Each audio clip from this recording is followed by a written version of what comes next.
గరుడ పురాణం హిందూ ధర్మంలోని ప్రముఖ గ్రంథంలో ఒకటి. దీంట్లో పాప పుణ్యాలను, మరణానంతర జీవితాన్ని, ఆత్మ ప్రయాణాన్ని, పాపకర్మ సిద్ధాంతము, పునర్జన్మ ఇలాంటి అంశాలన్నీ ఉంటాయి.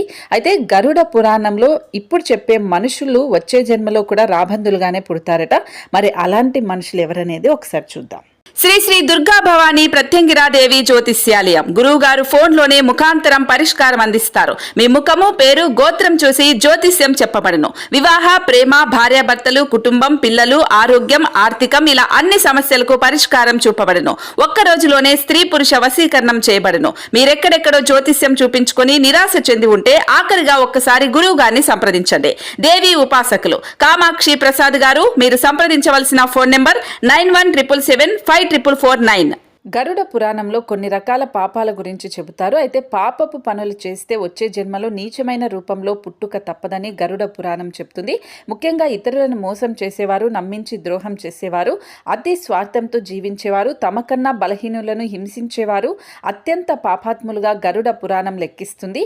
సో అందుకనే వీళ్ళు వచ్చే జన్మలో రాబందులుగా పుట్టే అవకాశం ఉంటుంది.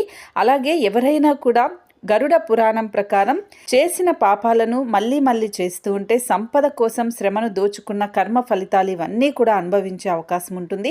డబ్బులు లాక్కోకూడదు, ఎవరి దగ్గర కష్టపడి పనిచేయాలని గరుడ పురాణం చెబుతుంది. ఒకవేళ అలా ధర్మబద్ధంగా బ్రతకకపోతే ఖచ్చితంగా వాళ్ళు రాబందులుగా పుట్టే అవకాశం ఉందని చెప్పారు.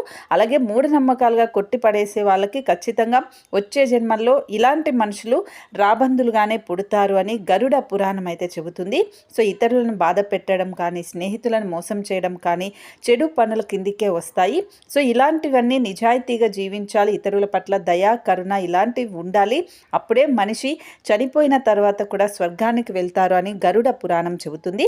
కనుక మూఢనమ్మకాలని కొట్టి పడేయకుండా గరుడ పురాణంలో చెప్పబడిన ఈ అంశాలని పరిగణలోకి తీసుకొని అదే విధంగా జీవించడానికి ప్రయత్నించండి. ఈ వీడియోని తప్పకుండా ప్రతి ఒక్కరికి షేర్ చేయండి.